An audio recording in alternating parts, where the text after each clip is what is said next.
All Kerala photographers association 40ാമത് തൃശൂർ ജില്ലാ സമ്മേളനം കുന്നംകുളത്ത് നടന്നു. നൂറുകണക്കിന് പേർ പങ്കെടുത്ത ശക്തി പ്രകടനവും പൊതുസമ്മേളനവും ജില്ലാ സമ്മേളനത്തിന്റെ ഭാഗമായി നടന്നു. ടൗൺ ഹാളിൽ പ്രത്യേകം തയ്യാറാക്കിയ ജിനേഷ് ഗോപി നഗറിൽ നടന്ന പൊതുസമ്മേളനം മുൻ തൃശൂർ MP TN പ്രതാപൻ ഉദ്ഘാടനം ചെയ്തു. മാത്രമല്ല ആ ലെൻസിനെ എങ്ങനെ കൂടുതൽ സൗന്ദര്യാത്മകമായി ഒപ്പിയെടുക്കാം എന്നുള്ളത് നിങ്ങളുടെ ഒരു ബുദ്ധിയും നിങ്ങളുടെ ബ്രെയിൻ പവറിന് വലിയൊരു പങ്കുണ്ട്. അതുകൊണ്ട് നിങ്ങളെ ആത്മബന്ധുക്കളായി എന്നെ പോലെയുള്ള വിനോദ രൂപമുള്ളവർ ഒരിക്കൽ കൂടി ആത്മാർത്ഥമായി പ്രഖ്യാപിക്കുകയാണ്. AKPA ജില്ലാ പ്രസിഡന്റ് അനിൽ തുമ്പയിൽ അധ്യക്ഷനായി. സിനിമാ താരം VK ശ്രീരാമൻ വിശിഷ്ടാതിഥിയായി. AKPA സംസ്ഥാന പ്രസിഡന്റ് AC ജോൺസൺ മുഖ്യപ്രഭാഷണം നടത്തി.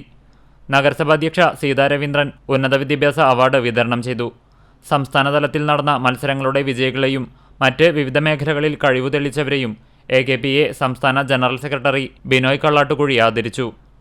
ചടങ്ങിൽ സംസ്ഥാന വൈസ് പ്രസിഡന്റ് ജനീഷ് പാമ്പൂർ, സംസ്ഥാന photo club chairman CG Titus, സംസ്ഥാന ഇൻഷുറൻസ് ചെയർമാൻ സജീവ് വസദിനി, സംസ്ഥാന കമ്മിറ്റി അംഗവും ജില്ലാ സാന്ത്വനം ചെയർമാനുമായ KK മധുസൂദനൻ, ജില്ലാ vice president Biju Alpha, Lijo Joseph, ജില്ലാ joint secretary Shaji Lensman, MP Denny, ജില്ലാ PRO PN സുനിൽ എന്നിവർ സംസാരിച്ചു. ജില്ലാ സെക്രട്ടറി PV ഷിബു സ്വാഗതവും ട്രഷറർ EB ജിതേഷ് നന്ദിയും പറഞ്ഞു. സമ്മേളനത്തോടനുബന്ധിച്ച് മിനി ഹാളിൽ ഫോട്ടോഗ്രഫി പ്രദർശനവും ട്രേഡ് ഫെയറും സംഘടിപ്പിച്ചു. നേരത്തെ ജില്ലയിലെ 14 മേഖലയിൽ നിന്നെത്തിയ 1000-ലധികം പ്രവർത്തകർ അണിനിരന്ന പ്രകടനം കുന്നംകുളം നഗരം കേന്ദ്രീകരിച്ച് നടന്നു. CCTV news Kunnamkulam.